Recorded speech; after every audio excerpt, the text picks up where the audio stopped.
আচ্ছা ভাই, তোদের কি কোনো কাজ নাই? তোরা সারাক্ষণ ওয়াজ মাহফিলে যাইয়া ইউটিউব, ফেসবুক, টিকটক আইসা এইটা হারাম, ওইটা হারাম, হ্যান হারাম, ত্যান হারাম, আবার এইগুলো ছাড়া তোরা চলতেও পারিস না।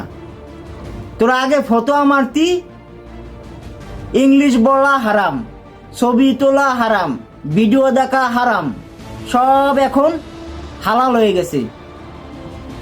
আমার নবী কখনোই টাকার বিনিময়ে দিন প্রচার করে নাই, টাকার বিনিময়ে ইসলাম প্রচার করে নাই। নবী মায়ের খাইছে, রক্ত দিছে, না খাইয়ে থাকছে, তাও কোনোদিন তাকে বিক্রি করে নাই। আর তোরা একজনে 500 টাকা দিলি, হালাল মানে হারাম জিনিস হালাল, মানে কিভাবে চারা লিপ টান দে তো কয়। এই হালাল হারাম বাদ দাও, তোমাদের ভণ্ডামি বাদ দাও। ইসলামের যে মৌলিক বিষয় আছে সেই বিষয়গুলো আগে জানতে হবে, সেই বিষয়গুলো আগে আমল করতে হবে। হারাম হারাম হারাম আর অন্য যা করবে হালাল হালাল।